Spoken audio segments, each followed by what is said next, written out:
Good morning students. आइए आप लोगों का ऑनलाइन मास्टरमाइंड ऑनलाइन यूनिवर्सिटी में आप सभी लोगों का स्वागत है। आज के क्लास में हम लोग बेसिक्स ऑफ इलेक्ट्रिक फील्ड पर ही बात करेंगे, लेकिन आज के क्लास में हम लोग यूनिफॉर्मली चार्ज रिंग, इसके अलावा uniformly charge rod, finite and infinite length का, यूनिफॉर्मली चार्ज सर्कुलर डिस्क, ठीक है, इन पर हम बात करेंगे। इनके चलते फील्ड क्या होगा, कैसे आप कैलकुलेट करेंगे, उसका डायरेक्शन क्या होगा, फील्ड कांस्टेंट होगा या वेरिएबल होगा, उसके लिए ग्राफ कैसे बनेंगे, है ना, और प्रॉब्लम्स कैसे होंगे, इन सारी बातों पर हम लोग आज चर्चा करेंगे। ये शुरुआत हम लोग कर रहे हैं field on the axis of charge ring. यहाँ पर charge ring actually uniformly charged है, ठीक है, उसमें कोई शक नहीं होना चाहिए। ये आपका रिंग है और इस रिंग के सरफेस पर चार्जेज यूनिफॉर्मली डिस्ट्रीब्यूटेड हैं। रिंग का रेडियस r, रिंग को हम एक YZ प्लेन में रखे हैं, ऐसे YZ प्लेन में रखे हैं, YZ प्लेन में रखे हैं, और X एक्सिस परपेंडिकुलर होगा, यानी सेंटर से जाएगा परपेंडिकुलर। तो YZ को तो मैंने नहीं दिखाया है, लेकिन X एक्सिस ये हो गया आपका, सेंटर से परपेंडिकुलर डायरेक्शन इस प्लेन के परपेंडिकुलर है, एक्स एक्सिस सेंटर से पास कर रहा है। इसी एक्स एक्सिस पर एक पॉइंट P है जहां पर कि इस रिंग के चलते हम लोगों को फील्ड कैलकुलेट करना है। अब कूलॉम ने कहा कि भैया मेरा रूल यूज करोगे तो जब तक पॉइंट चार्ज नहीं होगा तब तक मेरा रूल यूज करना ही मत। रिंग तो पॉइंट चार्ज है नहीं, तो जब रिंग पॉइंट चार्ज नहीं होगा तो आखिर कैसे कैलकुलेट करोगे फील्ड को। तो हम क्या करते हैं कि रिंग का एक छोटा सा टुकड़ा यहाँ पर एलिमेंट जिसको कहते हैं काट लेते हैं। इस एलिमेंट का चार्ज dq है, लेंथ इसका dl है। जस्ट इसके अपोजिट भी हम एक लेंथ काट लेते हैं dl डैश, और चार्ज है dq डैश। ये डिस्टेंस पॉइंट P से एलिमेंट तक का डिस्टेंस ऊपर भी नीचे भी इक्वल है, यानी इक्वी डिस्टेंट है, ये भी और ये भी। कहाँ से? पॉइंट P से, ठीक है ना। अब जरा सोचिए कि एलिमेंट ले रहे हैं आप, तो एलिमेंट भी बहुत छोटा है, तो उनके चार्ज में और उनके लेंथ में कोई अंतर नहीं होगा, इसीलिए dq डैश के इक्वल होगा और dl डैश के इक्वल होगा। मैग्नीट्यूड हमने ले लिया है। जब ये इक्वल हो जाएंगे तो इन दोनों के चलते जो फील्ड बन रहा है dE डैश और dE वो भी आपस में इक्वल होंगे। अगर ऐसा हो गया तो dE डैश के दो कंपोनेंट और dE के भी दो कंपोनेंट x में और y में, ये भी आपस में क्या हो जाएंगे, d डैश d इक्वल, तो इनके y वाला कंपोनेंट भी आपस में इक्वल। रिजल्ट, इसको y को अगर हम ऐड करेंगे तो आधा हाफ रिंग के लिए फील्ड नीचे है और नेक्स्ट हाफ लोअर हाफ के लिए फील्ड आपका ऊपर है। दोनों को ऐड करेंगे प्लस माइनस से, नेट फील्ड y एक्सिस के अलॉन्ग 0 हो जाएगा। लेकिन एक्स एक्सिस में दोनों फील्ड एक ही डायरेक्शन में जा रहे हैं दोनों के चलते, तो ये और DE और DE डैश और DE आपस में इक्वल है, तो टोटल फील्ड हो जाएगा 2DE cos थीटा, है ना। इसको इंटीग्रेट कर देंगे हम, तो 2 बाहर ले लिए, DE cos थीटा 2। अब DE का वैल्यू क्या होगा, 1/4 pi epsilon not dq by r square.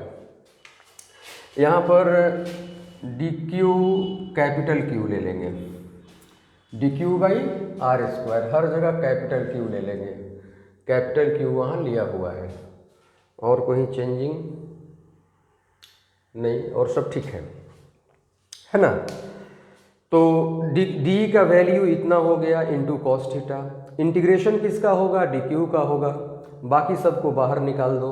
अच्छा, dq यानी चार्ज का इंटीग्रेशन होगा तो केवल आधा रिंग को करेंगे, क्योंकि हाफ रिंग का फील्ड कंपोनेंट ये है और ऊपर वाले का ये है, दोनों को ऐड कर दिए तो दोनों को ऐड कर दिया, यानी 2 से मल्टीप्लाई कर दिए, तो हमारा जो लिमिट होगा वो 0 से q/2 होगा।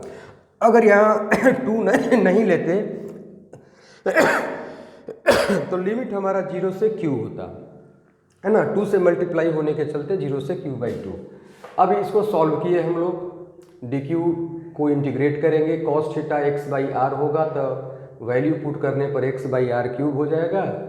और यहाँ पर लिमिट dq को इंटीग्रेट करेंगे तो एक बार q/2 रखेंगे, एक बार 0 रखेंगे, q/2 आ जाएगा। फाइनली जो आपका फील्ड का वैल्यू है वो आ गया 1/4πε0 q/r³ इंटू x। अब r का वैल्यू कितना होगा, ये हाइपोटेनस है इस ट्रायंगल का, तो √x² प्लस r², यानी पावर x² प्लस r² का पावर हो जाएगा 1/2, r³ है तो पावर हो जाएगा इसका 3/2, यहाँ पुट कर दिए, ये फील्ड मिल गया एक्सिस पर। अब अगर x = 0 ले लें तो x 0 होगा तो ये पूरा मल्टीप्लाई करेंगे तो 0 से तो पूरा 0 हो जाएगा, यानी रिंग के सेंटर पर आपका फील्ड क्या होगा, 0 होगा। आगे देखते हैं अगर x का वैल्यू रेडियस से बहुत बड़ा हो तो रेडियस को इग्नोर कर देंगे, तो यहाँ आ जाएगा 2 से 2 कैंसिल, x³, लेकिन ऊपर भी एक x है, कैंसिल होने के बाद x² बचेगा। ये जो फॉर्मूला है ये किसके लिए है, पॉइंट ऑब्जेक्ट के लिए है, पॉइंट चार्ज के लिए है। इसका मतलब कि लार्ज डिस्टेंस पर अगर ऑब्जर्वेशन पॉइंट हो तो फील्ड बिहेव करेगा कैसा, पॉइंट चार्ज की तरह बिहेव करेगा, ठीक है। लार्ज डिस्टेंस पर होने पर इलेक्ट्रिक फील्ड मैक्सिमम अगर मान लिया जाए कि हमारा फील्ड जो हम कैलकुलेट कर रहे हैं मैक्सिमम है, तो मैक्सिमम अगर मान लेंगे तो किसी भी मैक्सिमा का या मिनिमा का डिफरेंशिएशन क्या होता है, 0 होता है। डिफरेंशिएशन करने के बाद x का वैल्यू हमको ±r/√2 मिलेगा। इसका मतलब ये हुआ कि इस x एक्सिस पर वो डिस्टेंस जो r/√2, वो पॉइंट जो r/√2 डिस्टेंस पर हो, वहाँ पर फील्ड हमेशा हमको मैक्सिमम मिलेगा। अब रह गई बात कि इस मैक्सिमम फील्ड का वैल्यू कितना होगा वो हमें कैलकुलेट करना है, ठीक है। तो अब इसमें हम क्या करेंगे कि x = r/√2 को हम पुट कर देंगे इक्वेशन में, जो आपका इक्वेशन आया है, और पुट करके हम लोग उसका फॉर्मूला कैलकुलेट कर लेंगे, ठीक है। अब हम लोग x = ±r/√2 हम लोगों ने देखा, जिस पर कि जिस डिस्टेंस पर फील्ड आपका मैक्सिमम हो रहा था सेंटर के रिंग से, है ना, x एक्सिस पर पॉइंट P और रिंग का सेंटर के बीच का डिस्टेंस अगर ±r/√2 हो जाए तो उस पॉइंट पर फील्ड हमारा मैक्सिमम होगा। अब ये जो फील्ड का फॉर्मूला आया है उसमें हम x का वैल्यू ±r/√2 हम जब इसमें पुट करेंगे तो प्लस रहे चाहे माइनस रहे, स्क्वायर होगा तो प्लस ही होगा। पुट करने के बाद फाइनल जो कैलकुलेशन आ रहा है वो आ रहा है 1/4πε0 q/3√3r²। ये मैक्सिमम फील्ड का वैल्यू है, ठीक है ना। किसी बुक में क्या करता है ना कि 2 से 4 को कैंसिल करा देगा तो ये 2 आ जाएगा, 2 × 3 6 हो जाएगा, तो 6√3πε0r² लिख देता है, उससे कोई दिक्कत है नहीं, ठीक है। और ये ग्राफ हो गया। तो रिंग के चलते उसके परपेंडिकुलर एक्सिस पर, x एक्सिस पर किसी पॉइंट P पर जो फील्ड जनरेट होता है, कहीं भी किसी भी पॉइंट पर एक्सिस x पर होना चाहिए, तो उस सिचुएशन में आपको ग्राफ यही मिलेगा। ये ग्राफ बता रहा है कि यहाँ पर r टेंस टू इन्फिनिटी है तो इलेक्ट्रिक फील्ड टेंस टू 0 होगा। यहाँ पर भी ग्राफ टेंस टू इन्फिनिटी है, डिस्टेंस टेंस टू r की जगह पर यहाँ x ले लेंगे हम, टेंस टू इन्फिनिटी है तो यहाँ पर भी टेंस टू इन्फिनिटी है तो इलेक्ट्रिक फील्ड टेंस टू क्या होगा, 0 होगा। लेकिन यहाँ पर मैक्सिमम फील्ड होगा, लेकिन ये अब धीरे धीरे फील्ड डिक्रीज कर रहा है, x भी डिक्रीज कर रहा है। इसका मतलब ये हुआ कि r/√2 डिस्टेंस के लेफ्ट साइड में और r/√2 डिस्टेंस के राइट साइड में, राइट साइड में चलेंगे जब हम लोग तो आपका फिगर जैसा है उस फिगर के अकॉर्डिंग सेंटर से अवे जाएंगे राइट साइड में, तो जैसे जैसे डिस्टेंस इंक्रीज करेगा फील्ड डिक्रीज करेगा। और वही हाल है कि अगर r/√2 के बाद आएंगे, अंदर की ओर आएंगे, यानी रिंग के सेंटर की तरफ आएंगे, तब भी फील्ड हमारा डिक्रीज करेगा और फाइनली सेंटर पर फील्ड क्या हो जाएगा, 0। यानी फील्ड दो जगह 0 होगा, एक इन्फिनिटी पर 0 होगा और एक रिंग के सेंटर पर 0 होगा। ठीक है, तो जब मल्टीपल चॉइस क्वेश्चंस देता है तो एक ही फिगर देगा, सब कुछ वही देगा, लेकिन कई क्वेश्चन, 4 क्वेश्चन दे देगा, वो क्वेश्चंस ऑप्शंस जो चारों सही हों। तो इसमें क्या क्या सही हो सकता है? पॉइंट चार्ज के केस में पिछले क्लास में हम लोग जो डील किए थे, तो उसमें हम लोगों ने देखा था कि x इन्फिनिटी पर जब होगा तभी फील्ड 0 होगा, अदरवाइज नहीं होगा। देखिए रिंग के केस में फील्ड दो जगह 0 हो रहा है, इन्फिनिटी पर और सेंटर पर। इन्फिनिटी पर x इन्फिनिटी हो रहा है, फील्ड 0, सेंटर पर x 0 हो रहा है, फील्ड 0। यानी x का वैल्यू 0 हो या x का वैल्यू इन्फिनिटी हो, दोनों सिचुएशन में फील्ड 0 ही होगा। ठीक है, तो ये आपका फील्ड से रिलेटेड यूनिफॉर्मली चार्ज्ड रिंग के चलते किसी भी पॉइंट पर उसके एक्सिस के किसी पॉइंट पर मैक्सिमम फील्ड का हम लोगों ने कैलकुलेशन देखा। इसके बाद हम लोग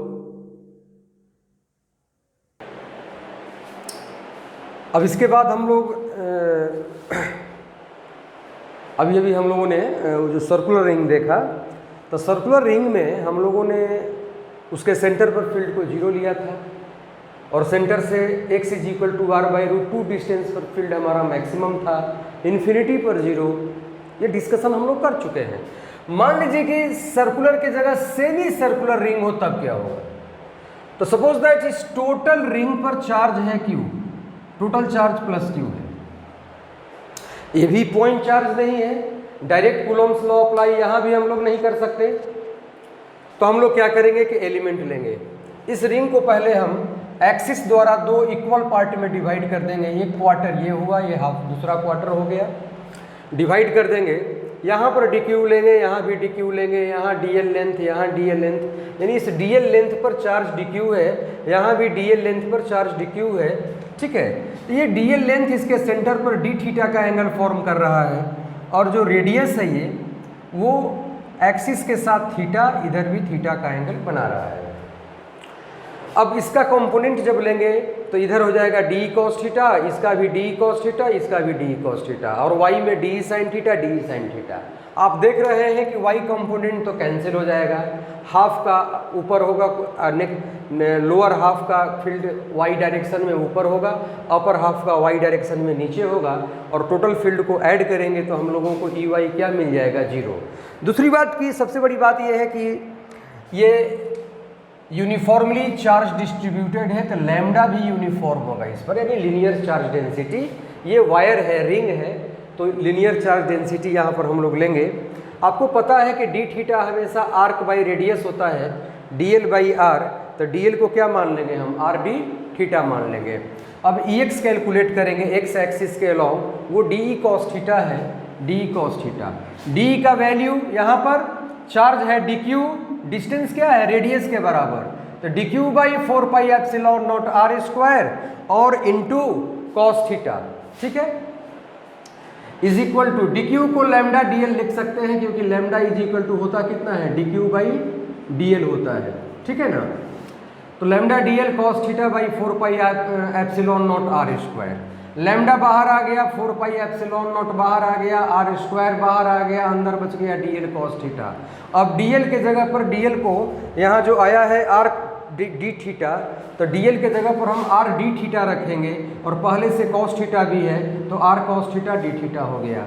अब यहाँ लिमिट ले लेंगे हम, तो फर्स्ट हाफ के लिए लिमिट कितना होगा, 90 डिग्री, नेक्स्ट हाफ के लिए 90 डिग्री, यानी -π/2 से +π/2, ओरिजिन के नीचे और ऊपर। आप समझ रहे होंगे क्यों हम लिमिट -π/2 से +π/2 लिए हैं। अब इसका सारा वैल्यू पुट कर लेने के बाद हमको फील्ड कहाँ, सेंटर पर, इस सेंटर पर फील्ड कितना मिल रहा है, λ/2πε0r मिल रहा है फील्ड। ठीक है, अब इसको चार्ज के टर्म में अगर इस फॉर्मूले को लिखा जाए तो lambda is equal to charge per unit length, semi circle है, लेंथ लेंगे πr और टोटल चार्ज q है, तो q E is equal to lambda के जगह पर रख देंगे क्यू बाई पाई आर, तो सब मल्टीप्लाई होकर के आ जाएगा E is equal to Q by 2 pi square epsilon naught R. ठीक है, ये सेमी सर्किल का है। लेकिन जरा सोचो, रिंग का हम लोगों ने देख लिया, सेमी सर्किल का देख लिया। अगर मान लीजिए कि सेमी सर्किल की जगह कहे कि रिंग का एक पार्ट ले लो, ठीक है, एक छोटा सा पार्ट कट कर लो, तो उसके चलते फील्ड क्या होगा वो हम लोगों को देखना होगा। आइए चलिए देखते हैं कि उसके चलते एक रिंग के एक पार्ट यानी उसका क्या कहते हैं आर्क के चलते, एक छोटे से पार्ट के चलते फील्ड उसके सेंटर पर क्या होना चाहिए। अब यहाँ सेमी सर्कुलर ये जो आर्क हम ले रहे हैं, इस आर्क में ये न सेमी सर्कुलर है न क्वार्टर सर्कुलर है, एक छोटा सा पार्ट है लेकिन है सर्कुलर, ये इसका सेंटर है। यहाँ भी एलिमेंट लेंगे तो फील्ड इधर जाएगा, इधर भी लेंगे तो फील्ड इधर जाएगा। फील्ड का एक कंपोनेंट y में होगा और एक कंपोनेंट x में होगा, ठीक है। लेकिन यहाँ पर हम थीटा को इक्वल नहीं मान रहे हैं। हो सकता है कि इस आर्क का कुछ पोर्शन नीचे ज़्यादा हो या कुछ ऊपर ज़्यादा हो, है ना। In this case Ex not equal to 0, Ey not equal to 0। अब क्या करेंगे कि ये एक्सिस, अगर ये एक्सिस है, इसको ओरिजिन अगर हम मानते हैं, सेंटर मानते हैं, तो नीचे वाले एंगल को माइनस ले लेंगे, ऊपर वाले को प्लस ले लेंगे। तो जो हम सर्कुलर में ले रहे थे कितना -π/2 से +π/2 ले रहे थे, यहाँ पर -θ1 से लेकर के +θ2 ले लेंगे। और Ex में तो यहाँ Ex में जो कंपोनेंट हमारा कॉस में जाएगा ना, यहाँ पर तो कॉस में जाएगा, dEx dE cos थीटा हो जाएगा। और y में कितना हो जाएगा, मान लो dEy dE sin थीटा ले लेते हैं। एक ही पार्ट का हम ले रहे हैं, है ना, ठीक है। यहीं पर मान लेते हैं कि ये आर्क है। तो ऐसे सिचुएशन में जैसे यहाँ पर एक छोटा सा आर्क अगर हम काट लेंगे तो यहाँ का एंगल कितना हो जाएगा, d थीटा, ये हो जाएगा dq, और लेंथ कितना हो जाएगा, लेंथ हो जाएगा dl, टोटल चार्ज q मान लीजिए। तो इसका फील्ड आपका क्या मिलेगा, dE, यहाँ पर angle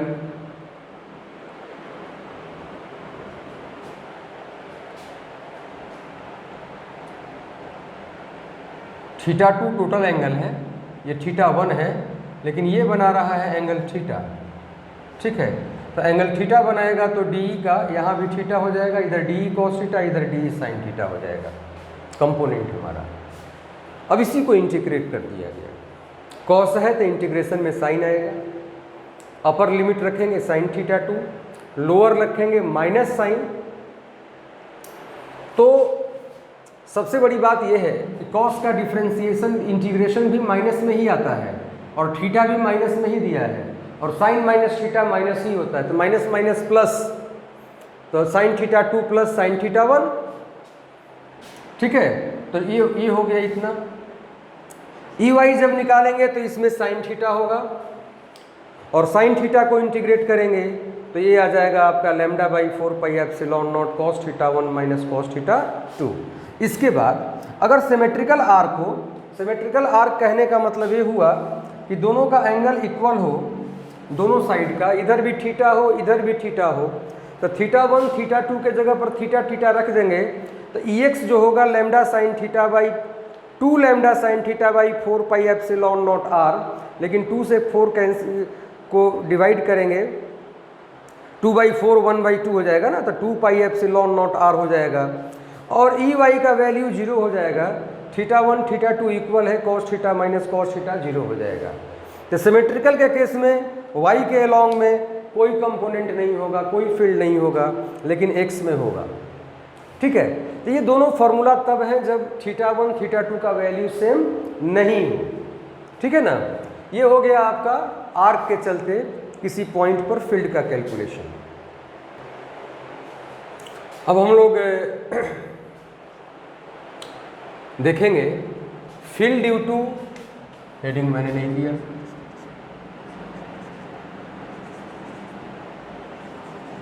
due to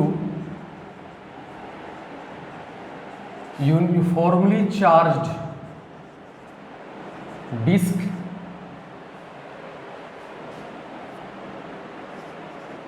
on its axis. मान लीजिए कि इस डिस्क से जो है एक्स एक्सिस जा रहा है, इस एक्स एक्सिस इसके सेंटर से पास करता है और परपेंडिकुलर है, ठीक है।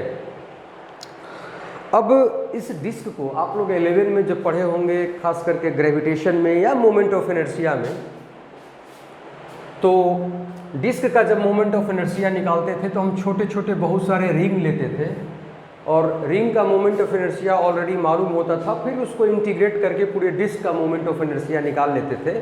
यहाँ भी वही कंसेप्ट है कि रिंग का हम लोग फील्ड ऑलरेडी निकाल चुके हैं। हमने मान लिया कि ये डिस्क बहुत सारे रिंग से बना हुआ है, उसी में एक रिंग हम कंसीडर करते हैं जिसका रेडियस r है और जिसका थिकनेस dr है और पूरे डिस्क का रेडियस कैपिटल R है, और हमको P पॉइंट पर यानी एक्स एक्सिस पर P पॉइंट पर हम लोगों को पूरे होल डिस्क के चलते आपको फील्ड निकालना है। इस डिस्क पर sigma charge density, surface charge density sigma है, ठीक है। रेडियस डिस्क का कैपिटल R है और जो ये रिंग हम एलिमेंटल रिंग लिए हैं इसको हम कहेंगे एलिमेंटल रिंग कहेंगे, है ना। तो इस एलिमेंटल रिंग का रेडियस स्मॉल r है और इसका थिकनेस dr है। अब रिंग के चलते पॉइंट P पर फॉर्मूला ये आता है 1/4 पाई एप्सिलॉन नॉट qx होता है, q की जगह dq into X by R square plus X square का पावर 3/2। लेकिन आपको पता है कि सिग्मा इज इक्वल टू होता है charge, sigma is equal to dq by dA होता है, तो dq is equal to sigma into dA हो जाएगा, तो हमने लिख दिया सिग्मा इंटू dA। लेकिन dA एरिया कितना होगा रिंग का, तो लेंथ इंटू ब्रेथ, पूरा इसका लेंथ हो जाएगा 2πr और ब्रेथ है dr, तो 2πr इंटू dr इसका एरिया हो गया। अब यहाँ हम sigma into 2πr dr into x ले लिए। अब इसको जब इंटीग्रेट करेंगे तो x को बाहर ले लेंगे, सिग्मा 2π सिग्मा को बाहर ले लेंगे, r dr बच जाएगा। इंटीग्रेशन करने के बाद ये आता है फॉर्मूला 2π सिग्मा, ठीक है ना। और जो भी बीच का जो है उसको मैंने छोड़ दिया है, बहुत लंबा हो रहा था इक्वेशन तो उसको मैंने छोड़ दिया। फाइनली यहाँ पर एक्स स्क्वायर, सॉरी जेड लिखा गया है गलती से, एक्स स्क्वायर, ठीक है, एक्स स्क्वायर है ना, X very very greater than R. तो अब इसमें देख लीजिए कि जो एक्स हम लिए थे,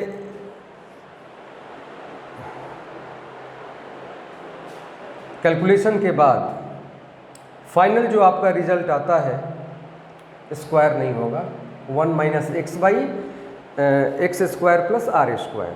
और इसको जब आप सॉल्व कीजिएगा, ये तो फाइनल